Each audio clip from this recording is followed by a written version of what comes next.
Так, сегодня у нас мы будем разбирать тему закон лояльности. Вот, всем добрый вечер еще раз, рада вас всех видеть. Вот. Что такое закон лояльности? Как бы это закон, если предыдущие законы, есть есть закон, который баланса, он приводит нас в движение, закон лояльности – это тот закон, который нас тормозит и приостанавливает. То есть он как стоп-кран может срабатывать, этот закон. Ну, как бы откуда он берется? Допустим, мы все живем в определенных системах. У нас у всех есть родовая система, то есть у нас у всех есть род.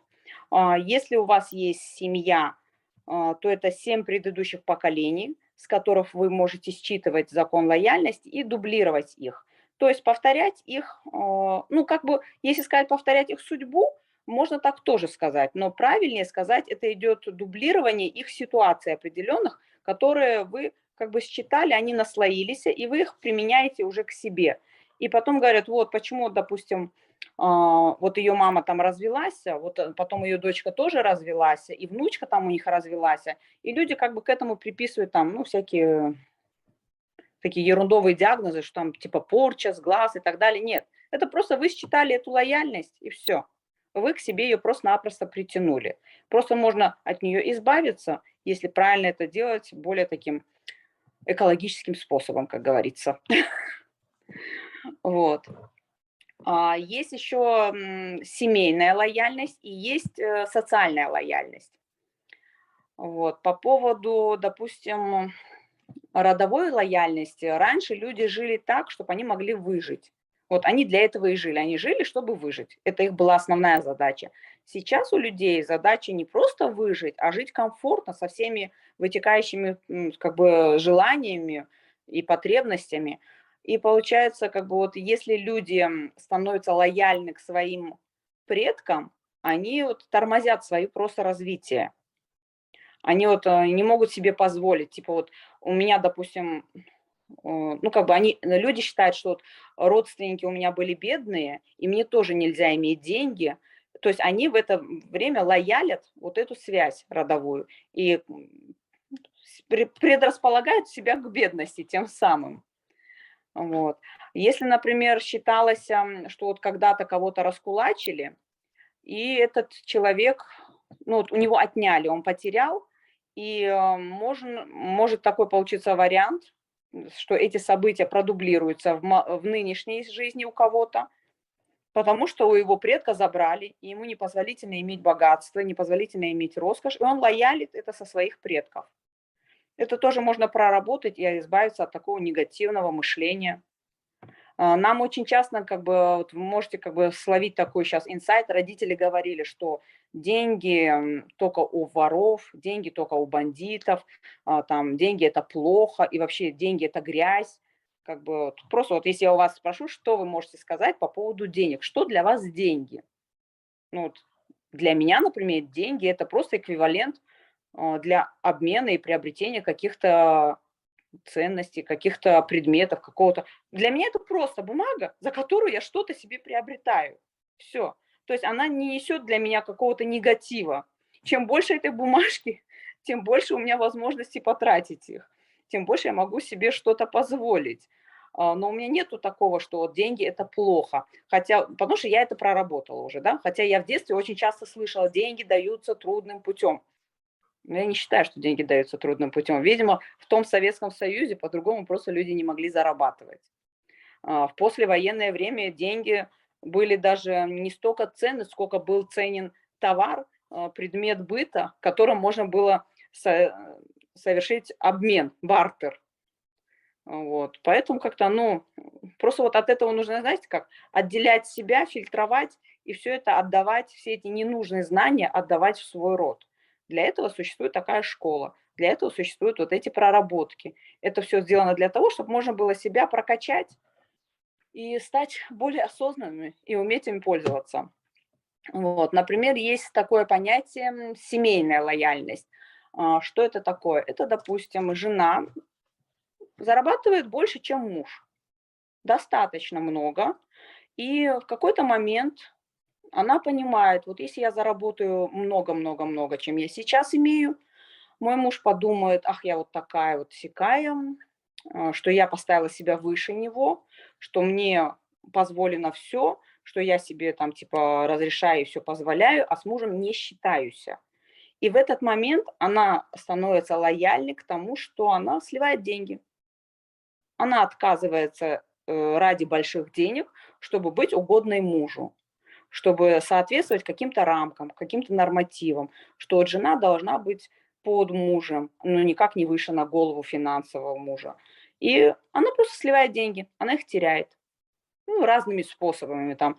То она там, муж остался без работы, она тем самым может вообще перекрыть ему доступ к деньгам за счет своей вот такой лояльности, за то, что она стала больше зарабатывать и более как бы весомость почувствовала себя.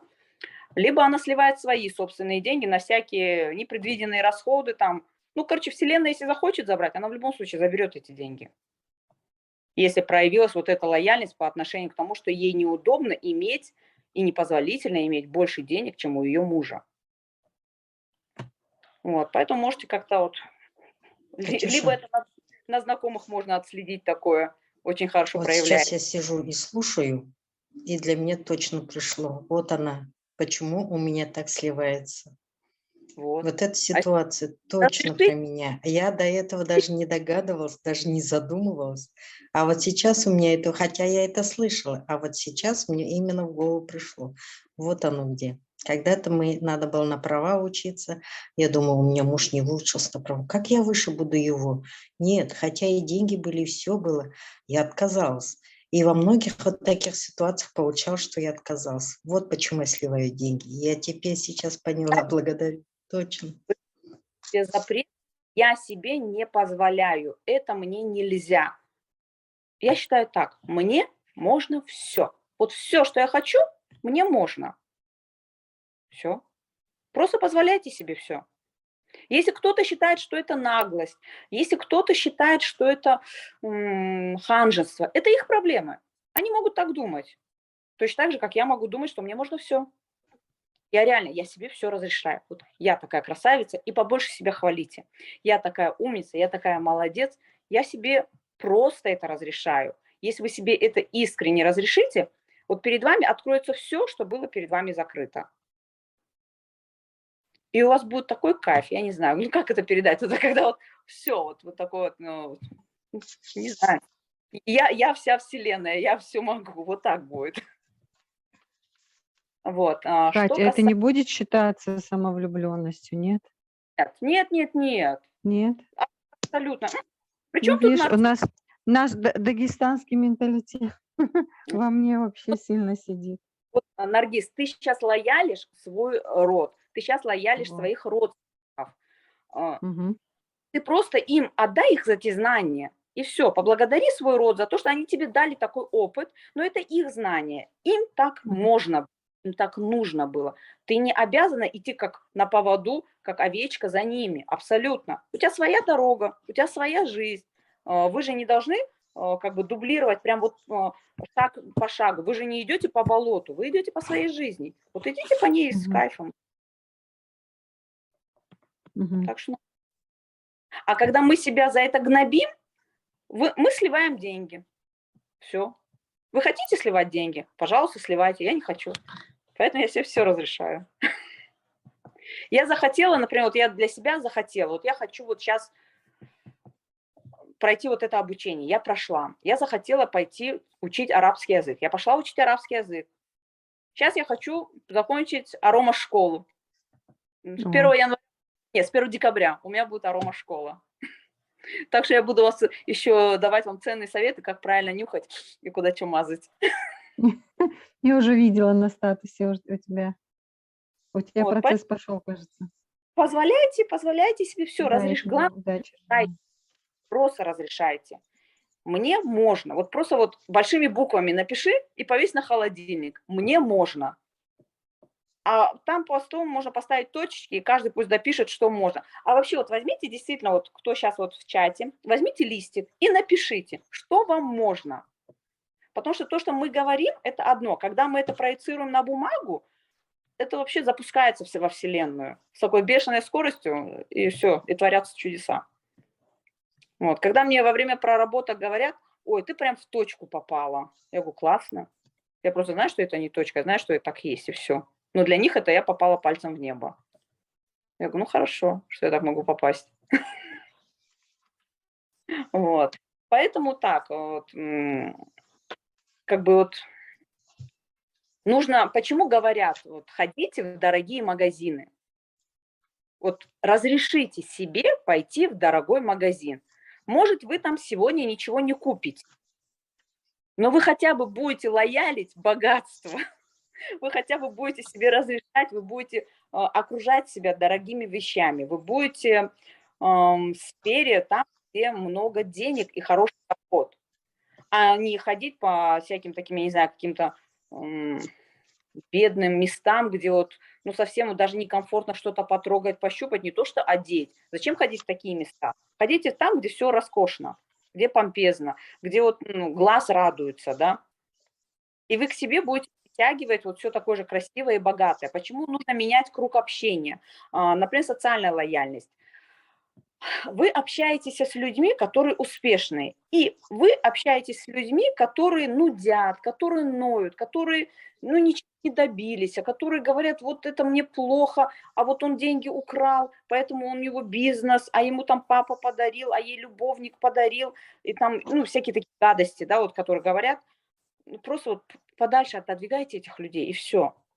С такими людьми, просто когда общаешься, ты засоряешь свое подсознание, вот этим мусором вы себя засоряете. Да, А девочки, еще чтобы понять, есть ли у вас лояльность, например, к маме или к папе, да, можно взять на листе бумаги, выписать, что у вас общего с мамой, например, у мамы, что там у нее было, вот и что у дублируйте вас. Да, мамины дублируете вы ее или нет, на листочке бумаги. Одну колонку, как самое у вкусное, мамы, да, вторую вот колонку, как у вас. У вас так же, как у мамы, например, или да, нет? третью колонку, вот я порекомендую, Шалпан, сделать третью колонку, в которой Третью, будет, да, 3 колонки. знаете как, в которой будет: у меня ни за что не будет, как у мамы. Вот такую колонку тоже Да. сделайте. Чем вы Почему? отличаетесь? Да, потому что вот как бы эту лояльность можно проработать таким, скажем так, жестким способом. У меня ни за что не будет, как у мамы. То есть я от себя это отодвигаю. Но чем опасна эта колонка? Тем, что она будет бить по другим местам, которые у вас будут уязвимы. То есть вы ее не продублируете, как у мамы, но вы создадите, и вас как бы система побьет по таким местам, по которым вы просто, может быть, не будет слива денег, но будут проблемы в другом. То есть если вы пишете: я не буду такая бедная, как мама моя, ни за что, я добьюсь всего, я докажу, я сделаю так, вы получите деньги. Но у вас пострадает другая.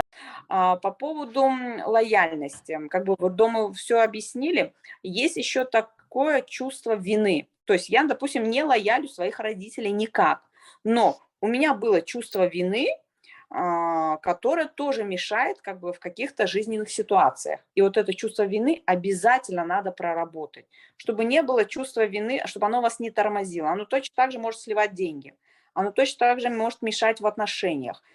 Чувство вины – такая вещь, которую лучше выбросить в мусорку. И чем быстрее вы это сделаете, тем вам легче не влазить. Жить ради других тоже вообще нельзя. Тем самым вы себя обесцениваете. Вы себя, вы просто себя как бы стираете. И все. Вот когда вы начинаете жить ради кого-то, вот возьмите, представьте, вы взяли стерку и начинаете подтирать себе. То голову стерли, ручку стерли, ножку стерли, и вы дойдете до такого состояния, что вы себя сотрете, и вас не станет. Причем в прямом смысле, даже не в переносном. Вот растрачивая свои силы и энергии, вас просто один момент не станет. И все, вы себя стерли. Вот. Быть безразличным к себе и к своим желаниям тоже нельзя. Ну, как бы не заботиться о себе. Потом советовать и делать все, что направлено на разрыв и уменьшение. Допустим, если вот кому-то вы советуете там что-то вот с кем-то порвать какие-то связи, что-то уменьшить вокруг себя, Не делайте этого от слова вообще, вот просто не делайте. И еще нельзя помогать людям в ущерб себе. Вы тем самым будете сливать свои деньги.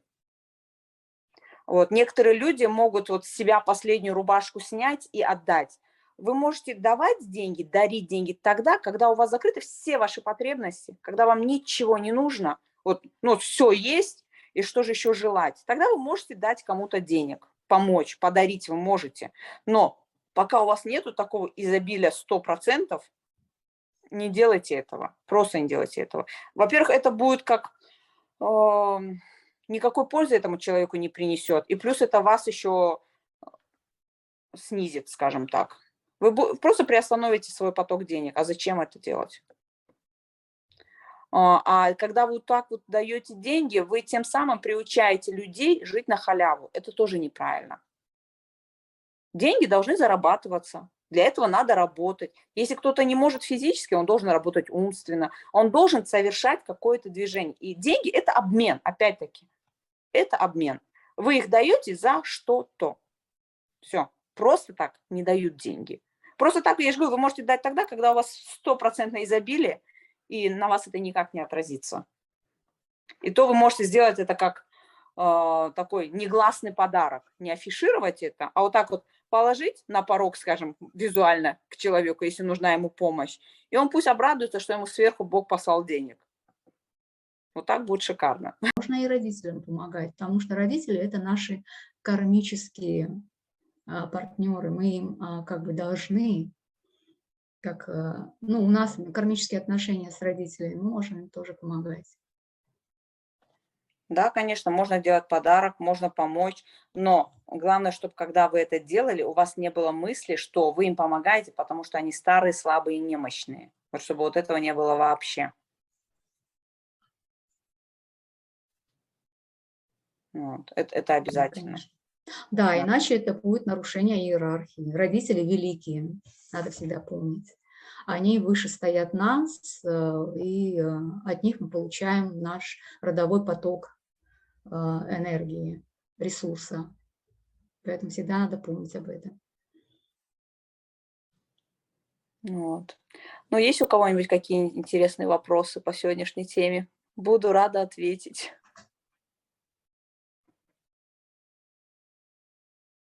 Я пока все должна переосмыслить, потому что вот как ты говоришь, что вот не помогать, то все.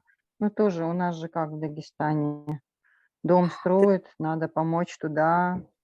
Вот Ты строишь, тебе помогают. Ну как-то вот. нет, вот можно Вот у помогать. меня мама была такой. Вот ее до сих пор, вот ее нет с нами уже лет 20, но ее до сих пор помнят, потому что вот она была, вот можно сказать, что она была жертвенная, можно даже так сказать. Я иногда вот ее вспоминаю, думаю, откуда у нее столько сил было. Но люди благодарны до сих пор ей. Вот я недавно была в селении на соболезнованиях. Ко мне подошел взрослый уже 60 с чем-то лет, и он мне говорит, я когда учился, ну, раньше не у всех были квартиры, студентов было у нас много с ночевкой, двоюродные, троюродные братья. И он говорит, мало того, что, говорит, накормит, постирает, там, искупает, еще, говорит, 3 рубля, говорит, давала. Но он это с такой вот любовью сказал, что мне, ну, вот мне было очень приятно, что помнят ее вот эти поступки. Но это же тоже была жертвенность с ее стороны. Это же не от того, что у нее было изобилие, она это давала им. Просто, ну, потому что им было хуже, чем нам в тот момент, может быть, студентам. Поэтому вот это вот во мне тоже сидит, вот эта жертвенность. Вот не знаю, как от нее избавиться. Наверное, надо. Просто нужно Значит, прорабатывать. И вот нужно как бы для себя, если ты осознаешь, что вот сначала я, потом дети. Нет, сначала, вот, допустим, ты живешь через мужа. Ты делаешь благо для мужа, делаешь благо для себя, потом дети. А потом уже весь остальной род получается. Все остальные родственники, кто-то. А, допустим, оторвать от семьи, от своих детей, дать кому-то, это будет благо, да, это будет благо для того человека, но в твоей семье это породит не благо, в твоей семье это породит обиду, это породит претензии. потому что Да. будут считать, нас Да, отняли да, мой кому-то. муж не понимает. Да, мы по-разному воспитаны с ним. Да, это я знаю. Он недоволен тем, что я вот так могу поступить. Ну, правильно. Потому что ты делаешь в ущерб семьи, и все. Надо мне над собой работать. Да, надо вот прорабатывать обесценивание себя, любовь к себе, и все. Вот, когда ты начнешь это делать, вокруг тебя будет вот это все меняться. Вот поле вокруг тебя будет меняться, люди вокруг тебя будут меняться. Они на тебя будут уже смотреть по-другому, другими глазами, потому что ты на себя смотришь другими глазами, свое обучение. То, что получаете вы на этом курсе у Шалпан, в других курсах вы бы заплатили за, вот, допустим, взять там 8 уроков, да, у нас? Да. 8? Да, вот 8 уроков. На другом курсе это было бы 8 разных сфер обучения. Вот, допустим, если брать тут один урок, на другом курсе вы бы его купили как отдельную школу. Вот, ну, как бы в школе Отдельный есть курс. отдельный курс, да. Вы бы его купили как отдельный курс, только один урок. Я это прекрасно знаю, потому что я купила, и я знаю, что я купила до этого. Что я получила год назад. 10 основ, вот смотрите, вот 10 основ продается как отдельный курс. У Шалпан 10 основ это дается на одном из уроков. Просто на одном из уроков мы это разбираем. А я, можно сказать, я-то его не покупала, я его тогда получила в подарок, но я получила за проделанную работу. За то, что я привлекла людей, 10 человек, мне подарили этот курс. То есть по моей рекомендации пришли и записались, допустим, да? Я за это получила его в подарок. Другую я купила за 15 тысяч, не, я купила за 10 тысяч, сейчас этот курс стоит 15 тысяч. Что? Это симптомы и проработка симптомов. Она у тебя дается тоже на 2 уроках. Катя, ну 10 основ мы вообще не проходим. Это как бы у нас само собой идет проработка. Да, получается. А люди Мы же его отдельно не проходим вообще, да. Нет, люди его покупают как отдельный курс у Ну, других. понятно. Я же вот это Мы говорю. это, да, мы это просто объясняем так, как бы по ходу проработки. Все Вот да, понимаем эти, все практики делаем, да. закон лояльности, мы проходили закон иерархии. Люди его покупают, а ты это даешь в свободном доступе и даже не ученикам. Вот что я хочу сказать. Вот если Ну они да. послушают те ссылки, вот музыка, то, что есть, там есть та информация, которую люди в других школах, они ее покупают за деньги. И я тоже купила за деньги. А у нас это есть в доступе. Закон НДИ, пожалуйста, продается практика. Здесь она в свободном доступе у людей. Просто они еще не могут ей пользоваться, и они не знают, как ей пользоваться. Ну, придите в школу, Да. вас это все.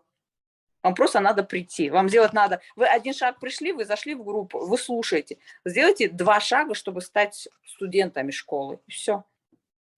И вы просто снимете с себя такой балах. Это у вас будет аптечка в вашем доме. Причем аптечка не только от болезней, как я купила не психосоматику, чтобы разбирать болезни. И теперь я понимаю, что да, интересная тема, но заплатить за нее 10 тысяч, а сейчас уже 15 тысяч, ну, блин, это вообще трэш. Другой кто-то купил другой курс за 35, в который всего лишь 5 уроков проведено. Ну, есть опыт. Я это принимаю как опыт, да. Я не жалею денег, которых я заплатила, но я просто могу сопоставить. Вот я же говорю, я сопоставила 3 школы, в которых что, сколько стоит, и где самая доступная цена, это здесь, вот просто здесь. Купив вот этот курс, они получат к доступу к таким знаниям. Да, вот я тогда Шалпан сказала, я говорю, блин, говорю, я купила не психосоматику, у меня был курс ПСБ и доступ на месяц. Я говорю, это что такое? Я говорю, как за месяц? Это отдельный курс, который тоже продается и стоит уже около 15 тысяч. А я говорю, а почему только на месяц? Ну, типа, обоснование было такое. Если вам это надо, за месяц вы это обучитесь этому. Ну, так я хочу практиковать, я хочу использовать эти практики, а они в закрытом доступе только. И запись экрана сделать невозможно, потому что стоит блокировка специальная. Она на второй минуте выключается, и все. И не записывает больше запись экрана. Вот такие ноу-хау действуют у некоторых. Вот так. Да, я считаю, что человек заплатил деньги, он имеет полное право на этот товар, на этот продукт, Может быть, услугу. да, а после, и я хочу через 2 месяца послушать ту же практику НДИ, за которую мне дарили. Ну, как так? Ну, не совсем приятно. Вот так. Но Но у них это как бы, понимаешь, Катя, у них это как бы для мотивации человека обучаться. Многие покупают и ничего не делают, не обучаются. Ну, знаешь как, я считаю, что у человека же есть право выбора. Хочу я быстро обучаться, я быстро обучаюсь. А хочу я медленно обучаться, медленно. И вам же заплатили, Да, заплатили. И все. Кому конечно, как я дело. согласна. Вот чуть-чуть такое вот есть. Но я это принимаю как опыт. Я за месяц обучилась. То, Мгм. что я хотела сделать, я все равно это сохранила. И все. Пришлось подумать, как сохранить. Так что вот так. Выдаешь свои секреты. Нет, не Да, только секрет, но просто элементарно можно сесть, прослушать и записать ручкой. Но да. это же трата моего времени. А что делать? Вот так, если Ну, по-другому вот не... как я тебе дала конспект 10 основ, курса 10 Да, основ, это конспект, кто-то записал его. да, я его распечатала, и это моя настольная книга. Точно так же, Мгм. как ты давала другой материал. Я тоже себе его распечатала по вот, симптомам. Все, Мгм. по всем системам человека. Я его себе распечатала, когда мне нужно, я могу открыть, не ковыряться в телефоне. Я люблю бумажное. Вот я люблю книгу, чем вот там, допустим, в телефоне что-то искать, как бы, ну, мало ли там свет отключили, мало ли интернета нету, да, что угодно может быть. А бумажное у меня под рукой. И все. Мне, правда, сестра говорит, опять печатать, да? Что там твой ксерокс? Твой ксерокс, говорю, что-то там моросит, говорю, распечатай. Она, сколько страниц? Я говорю, сколько? 54. Она, а прошлый раз? Я говорю, прошлый раз было чуть больше, ничего, печатай, говорю. Я говорю, ты же не руками печатаешь, кнопочку нажала, и жик-жик-жик, все. Мгм. Опять ты куда-то записалась. Я говорю, не куда-то, это продолжение, печатай. Я просто надеюсь, что к нам придет Ибрагим. Знаете, у нас вообще каждый человек, участник курса, очень такие прокачанные. У нас есть и квантовые психологи, есть энергопрактики, есть, в общем, люди, которые обучались не на одном курсе, в разных сферах. И поэтому я очень рада, когда приходят такие опытные люди, и потом они могут делать, тоже делиться своими знаниями. Понимаете? Наша школа не просто так, вот вы прошли курс и все на этом. Нет, вот вы как Катя будете делать свои мастер-классы, вебинары. Вот у нас Люба готовит марафон какой-то Да, свой. в декабре Понимаете? долгожданный марафон от Любы Чесноковой. Да. Жду предвкушением. Будет Вот, йога. если придет кто-то, как такой знающий, как Ибрагим, мы будем очень рады, если вы с нами тоже будете делиться своими знаниями.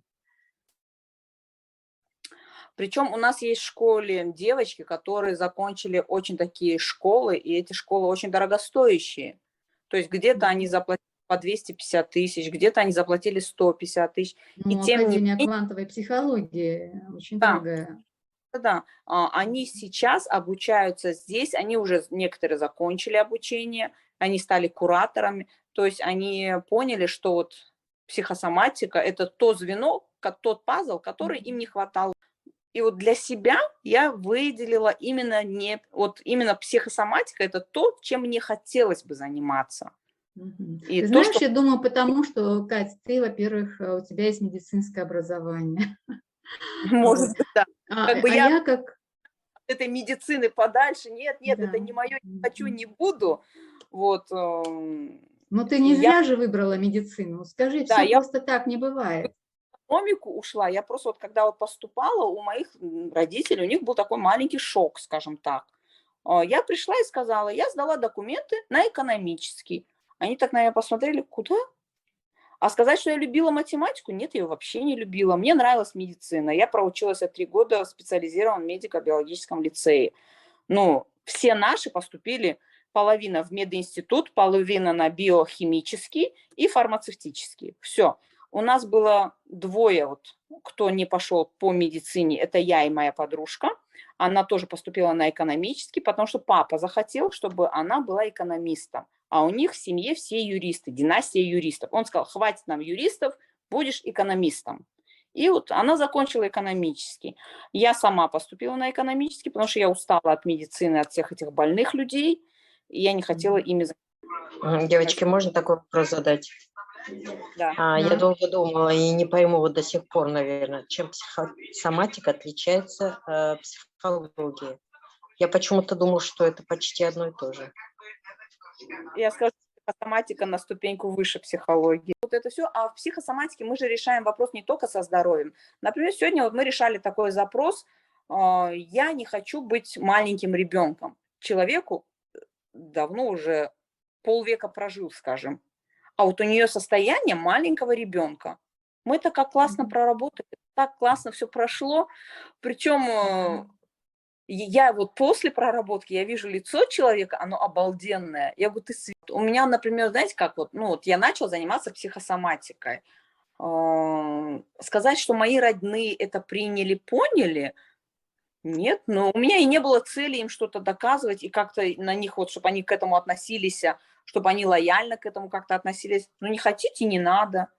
Но вот я вижу, и я понимаю, что вот даже вот моя девочка, допустим, у меня, когда вот мне нужно было сохранять вот эти эфиры, которые невозможно было записать, она участвовала в их сохранении.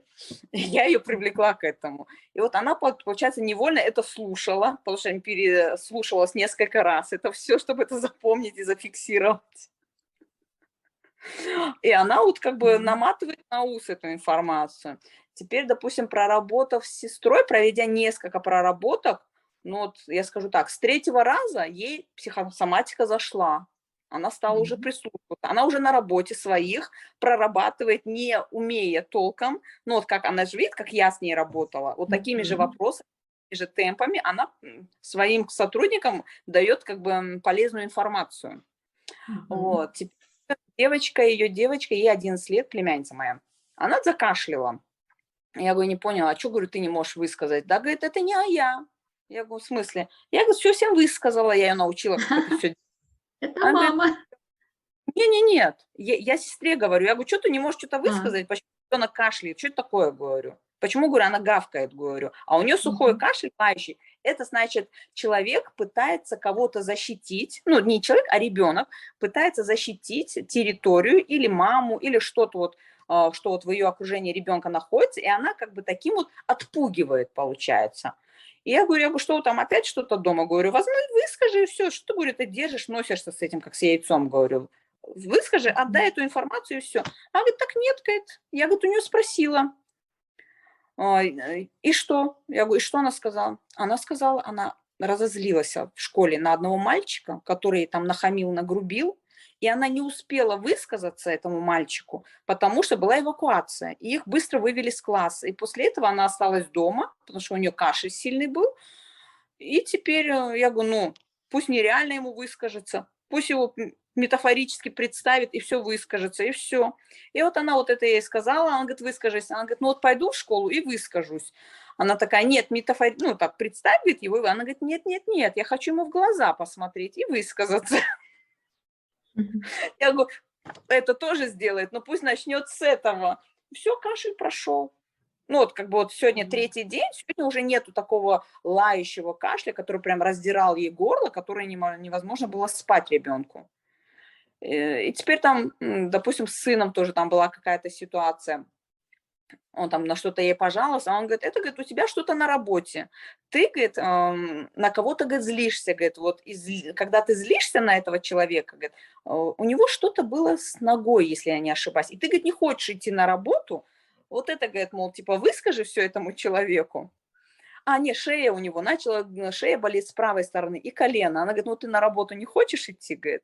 А шея, говорит, тебя что-то, говорит, повесили тебе на шею тяжело, говорит, то, что тебе не нужно, говорит, ты на себя что-то взвалил. А ему по работе как бы на него переложили обязанности, этот человек. И он говорит, вот выскажи, говорит, все этому человеку, говорит, представь его, выскажи. И он говорит, мам, ты представляешь, говорит, я на работу прихожу, говорит, а у него, говорит, шею, говорит, скрутило в эту сторону. А что, говорит, так бывает? Говорит, да, бывает, говорит, бывает. Это Катина психосоматика. Так что вот так работает, как сарафанное радио. Ну, Это, Кать, знаешь, ты как скоро на весь Дагестан прославишься. Да, ой, да. Интересно, у меня тоже вот внук. Просто выезжаем в раз живем, просто на Изи самый первый был. У меня интересно, внук тоже часов 6 кашляет и утром кашляет, и целый день не кашляет. И я вот хожу и анализирую. Я думаю, скорее всего, ребенок, наверное, не хочет идти в садик. У нас он не любит в садик ходить. И, наверное, у него как типа защита. я не хочу в садик. А так целый день нормально, никакого кашля, ничего нет. Я думаю, что же это такое? Ну, мама у нас еще Мамы спросите, что мама хочет. в это не верит, поэтому не проработаю вас. А ребенок хочет, понятно. А что мама не хочет? А, там и мама даже не хочет. Такое не Конечно. знаю.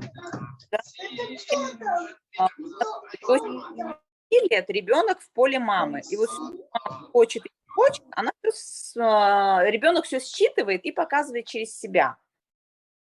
В 9 лет уже подключается папа. И вот с 9 до 14 лет он будет показывать и папу, и маму через себя. К 18 годам он уже должен бы отделиться и должна пройти сепарация. Если это все шикарно проходит, без таких зажимов, что кто-то, мама или папа, не отпускает ребенка, то ребенок уже самодостаточный, 18 лет, и уже все. Он уже сам и себя показывает, и свои запросы. А вот до вот этого возраста это будет дублирование папы запросов, дублирование мамы, но через ребенка. То есть проекция родителей. Ребенок, что с ребенком, сразу смотрите, что с мамой в этот момент, и все. Спасибо, записывала. благодарю. Так Я что садик, записывала подкасты про детскую психосоматику. У нас там это есть в нашей школе. а вот этот подкаст в другой школе, курс продается как отдельное обучение, а у вас это бесплатно в доступе. Люди, Да, я видела там у них отдельный платный канал, они сделали Конечно. специально, что-то такое. Да, и я вот, знаешь, как, Шалпан, я выбирала между просто психосоматикой взрослой, да, и детской, чтобы выбрать. Я выбрала именно вот, когда купила тот курс, я выбрала взрослую. Ну, потому что я подумала так, ну, чем будет детская отличаться, какими-то нюансами. Я это догоню, я это допишу. Ну, ты же мне должна хватит. себя проработать, правильно? Да, вот именно, когда я всегда вспоминаю технику самолет. Когда мы садимся в самолет, там везде стюардесса показывает: оденьте маску, оденьте на себя спасательный жилет, потом оденьте на ребенка маску и на ребенка спасательный жилет. Все. Сначала я спасаю себя, Да. потом остальных. Вот так. Да.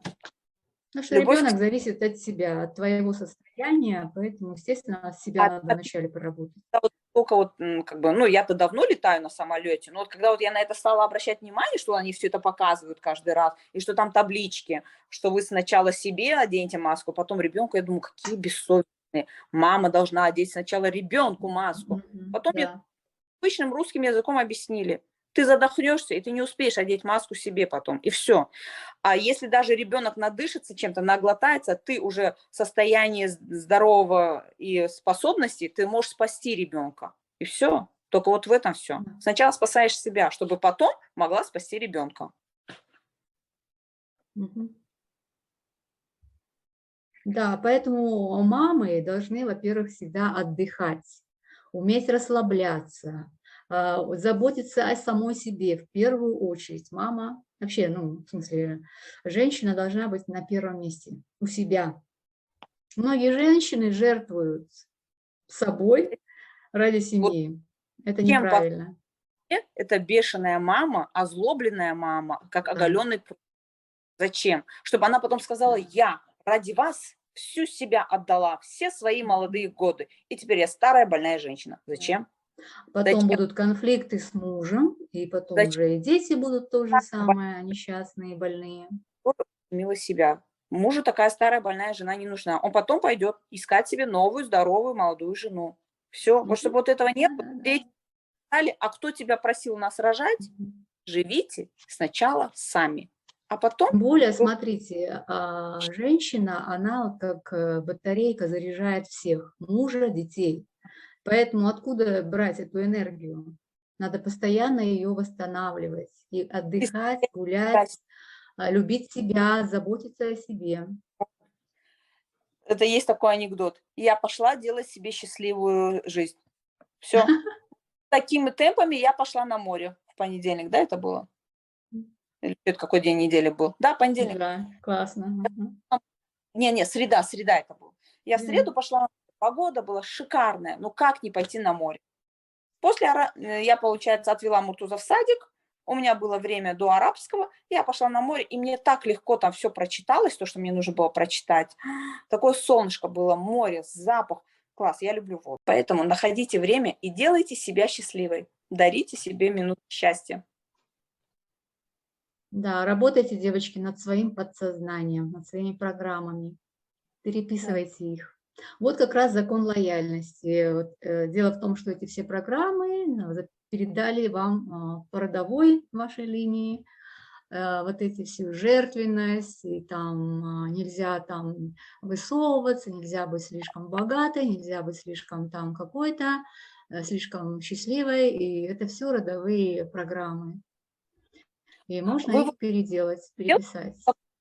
вот кто у нас сейчас вышел, я потом в группу, если кто-то мне в личку напишет, вот как мы сказали, вот все, что с вами сейчас происходит, как бы в таблице графа одна. Потом, как чей это сценарий? Вот похоже ли у вас с кем-то этот сценарий? Тоже вот вторую графу. И получается, если повторение, как бы поставьте там плюсик или как-то галочку, если повторение или если нету. И вот фокусировку после того, как вы проработали лояльность, ну и пришли к этому уже, да, что это не нужно лоялить. Отметьте, как бы, ну, наличие вины посмотрите. Если у вас наличие вины, вот, допустим, типа, я не лоялю маму, но у меня есть чувство вины, что вот я что-то делаю не так все равно. Хотя вроде я не дублирую, я не копирую их, да, но вот что-то, чем-то все равно я недовольна. И вот это чувство вины обязательно надо проработать. Если это не вина, это может быть обида. Обиду тоже проработайте. И вот такой вот как бы сопоставьте, что, допустим, вам не нравится в вашей жизни, внутреннее состояние, внешние обстоятельства. Вот это все пропишите, что вам не нравится. И что вы выявили, что вот повторяется, допустим, с кем-то у вас повторяется, с мамой, с бабушкой может повторяться, а может с тетей повторяться. Как бы очень часто же нам говорят, вот ты так же живешь, как там кто-то жил. То есть люди вас сами могут сравнивать с кем-то и тем самым показывая. Вот так вот. Я думаю, полезная информация. Да, понятно все, да, очень даже Да, полезно, спасибо, да. благодарю. Девочки, Да. благодарим, вообще Вот этот классно все закон, было, очень закон интересно. помогает вам осознать, стать осознанной, понять, чьи программы вы повторяете, и вот выйти эти из этих программ. обязательно нужно выходить, чтобы эти программы вас не тормозили. Они вас будут тянуть назад, они будут вас тормозить, они не дают вам двигаться. Вот, поэтому их нужно убирать. Просто стирать. Понятно, надо будет записать, Особенно много вот проработать эти это всё. финансовые программы у многих, они от родителей. Вот Вот вы просто именно даже программы если бедности. ручка есть под рукой, просто запишите вот слово «деньги» и отношение к деньгам. И посмотрите вот на фоне денег, как вы лоялите. Лоялите ли вы через родителей, через родственников, через бабушку. Вот отношения вот так вот папа-мама, бабушка-дедушка, как они относились к деньгам и как вы относитесь к деньгам. И вы сразу увидите, где что. Вот, кто у нас. Хадижа, здравствуйте. Хадижа. Нам присоединилась. Жалко с опозданием в самом конце, но послушаешь запись. Ну, запись, будет запись. Да, я, говорит, столько раз хочу попасть, но я все время, говорит, подхожу, говорит, уже в конце. Это женщина. Она сама русская. Она со своими детьми. Это она про меня рассказывает.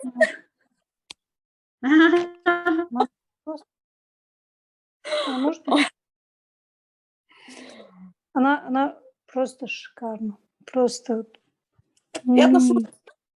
Она не знает, что... Катя, я не знала, что вы русская. Я думала, Да? Катя, вы себя называете как-то сокращенно. Но я сегодня увидела фамилию вот в этом. Думала, блин, она русская, что ли? Просто я Принялась.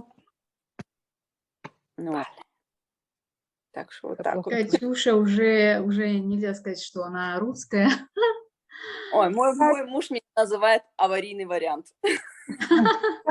Красотка. Да, Катя уже молодец. Она настолько как настоящая жена своего мужа, приняла ислам, девочки. Да, да. Она изучает язык, она такая умница, все обычаи и традиции. Это вообще Мы уже достойная 23 жена. года в браке, 23 года вот живем. Ух ты.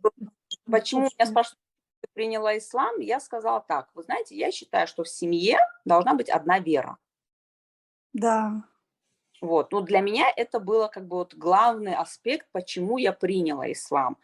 Как бы, но я считаю, что вот так правильно. Это мой выбор. Были с этим не согласны некоторые, но это их право. Плюс Некоторые мудрые. приняли, типа вот, я не знаю, как они восприняли. Но Ну, это типа, твоя жизнь. Ты да, приняла решение. Ты да, имеешь я право. знаешь, я хочу, чтобы у нас была идеальные отношения, идеальная семья, и поэтому у нас в доме одна вера. Все. Мгм. Правильно. А то, что Я сейчас я полностью согласна. сейчас как бы делаю шаги в углублении и в изучении, но это тоже мой выбор. Потому что я когда мужу сказала, что я пошла на арабский язык, он так удивился. А для чего, говорит? Я говорю, ну, я хочу выучить арабский язык. Он говорит, ну, понятно, ну, выучил ты арабский язык, а дальше? Я говорю, ну, я хочу прочитать Коран. Не в русском переводе, а вот как он звучит на арабском языке. Я хочу это сделать сама. Это тоже мой выбор. Вот. Он говорит, ну, тогда надо соответствовать, тогда уже вот всем нормам, то, что ты себя выбрал, для этого делаешь. Я говорю, ну, к этому я тоже иду, как некоторые мелкими шагами идут, но я чуть побыстрее. Я говорю, не переживай, дорогой, я соответствую внутренне всем, а внешне я тоже буду скоро, иншаллах, соответствовать. У Инны, кстати, Пляшинова, она же тоже приняла ислам. Да. У нее неё муж кабардинец, кабардинец. да? Ну, потому что так принято. И женщина, она входит в род мужа, понимаете, девочки? Да. Вот это тоже закон иерархии. Да. Да, принимает фамилию, входит в род мужа, и она, ну, соответственно, должна иметь, наверное, ну, конечно, по желанию, но желательно иметь ту же веру, что и муж, чтобы иметь такой гармоничный брак. Да. Так что вот так вот. Я рада была с вами пообщаться, поделиться информацией, которой владею. Вот. Кстати, вот делиться информацией нужно тоже, потому что есть такой вариант, когда ты имеешь и наполнена знаниями, и ты не делишься этими знаниями, ты перекрываешь финансовый свой потолок, ты сливаешь деньги. Потому что Вселенная говорит, ты имеешь слишком много, и ты должна знаниями делиться. То есть ты должна их